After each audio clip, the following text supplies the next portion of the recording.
आर्यन कुछ पल के लिए बिल्कुल जड़ हो गया। उसके हाथ में पकड़ी डायरी कांप रही थी। बाहर से फिर वही आवाज आई, डायरी वापस रख दो, अभी भी समय है। इस बार आवाज धीमी नहीं बल्कि और स्पष्ट थी।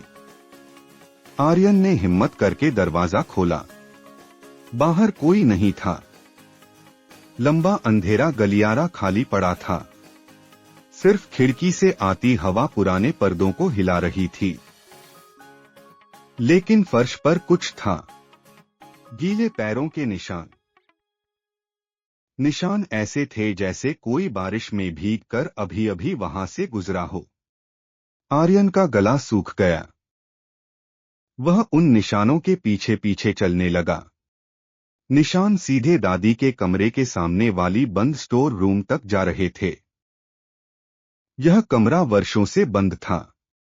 दरवाजे पर जंग लगा ताला लटका हुआ था। लेकिन अजीब बात यह थी कि ताला खुला हुआ था। आर्यन ने धीरे से दरवाजा धक्का दिया। चर। दरवाजा खुलते ही धूल की तेज गंध फैली।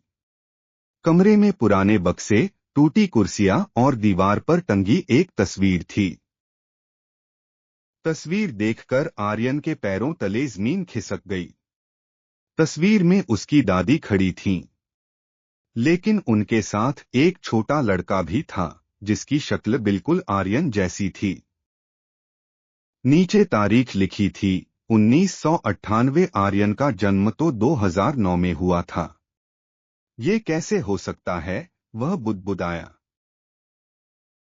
तभी उसे एक लकड़ी के बक्से से हल्की टिक टिक की आवाज सुनाई दी। डरते हुए उसने बक्सा खोला। अंदर एक पुरानी जेब घड़ी थी जो अचानक चलने लगी थी, और उसके नीचे एक कागज रखा था। कागज पर लिखा था, अगर तुम यह पढ़ रहे हो तो इसका मतलब है कि हवेली ने तुम्हें चुन लिया है। नीचे सिर्फ एक शब्द लिखा था, भागो।